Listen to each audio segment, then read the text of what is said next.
What's up everyone? I have just met up with my friend Tom, who's been building this 6 Series for a few years now. Yeah. Obviously, as expected with any old BMW like myself, he ran into some rust issues and it took longer than anticipated, but I'm really impressed with what he's done with it so far, and as much as I'd like to bang on about the intricate details and nerd out over it, I think that's up to him to do because it's his car. So hand over to Tom and I'll let him explain everything. So yeah, I had a Mini before this, which I used to rag about a lot, and then I sort of decided I wanted something a little bit more interesting, a little bit less generic. My mate Ben Walker, he's got an old 520i E28, and just the look of the thing, the way it actually feels is quite nice on the road as well, because it's like, it's not the quickest thing ever, but it, you know, it goes around corners nicely. So I sort of let Ben influence my decision a little bit and ended up going down to Wembley. I think it was a good move, to be fair. Cheers man. Yeah, drove down, saw the car, traded the Mini in like a couple of weeks later, drove it home, no problems whatsoever.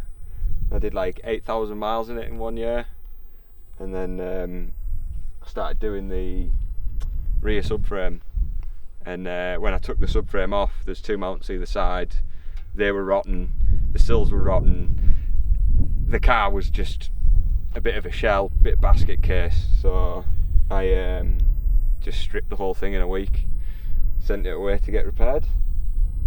Waited 2 years, which wasn't the best 2 years of my life, but you know, it's been worth it.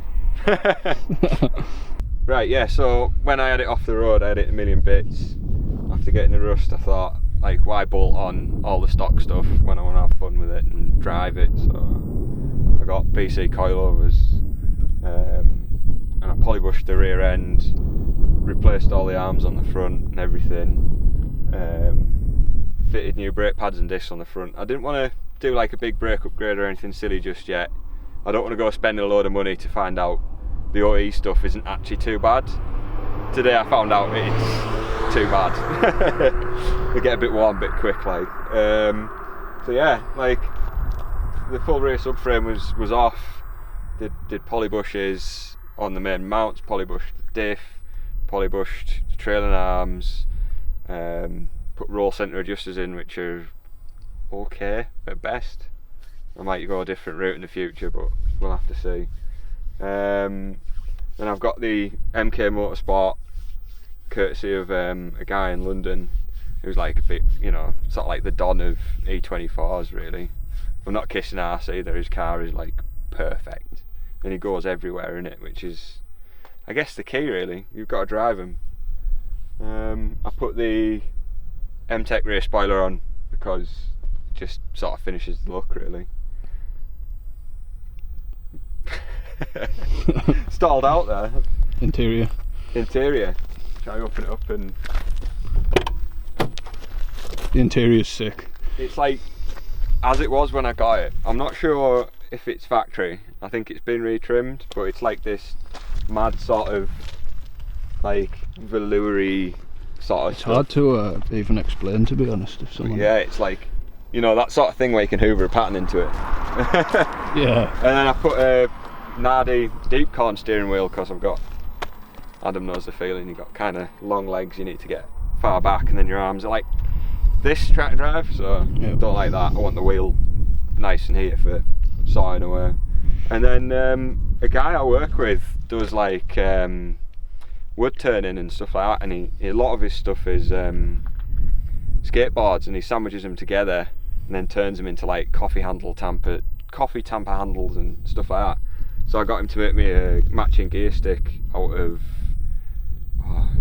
walnut I think.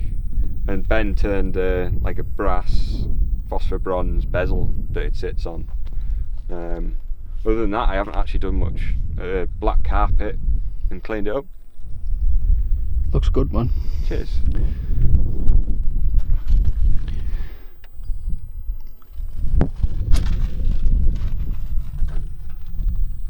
It's quite hard to pick this up with the sun, to be honest. But right, I'd be interested, of course, what everyone thinks of this car, because I actually really like it, and I've come into contact with some of the old sort of Group 5 cars and stuff, and I think you have to sort of get a fine balance with a car like this, because it does actually make a really good cruiser, but at the same time it does actually drive really good. So I like what Tom's going to do. I think it's definitely going to need brakes, but well, it's when the power comes anyway. Oh, for sure. Definitely going to need brakes. Yeah. But it's just like, it's sort of a sense of occasion to just sit in a cool old big coupe, and even if you do want to just drive it like sort of casual, just cruising and stuff, it is still really cool. So if you'd like to see sort of the progress as it goes and the engine build, and we'll try and get some more videos and stuff, and I know Ben has been doing some as well, so yeah. If Ben does anything, I'll be sure to sort of share it with people, and hopefully we'll see you again. Oh, for sure, definitely.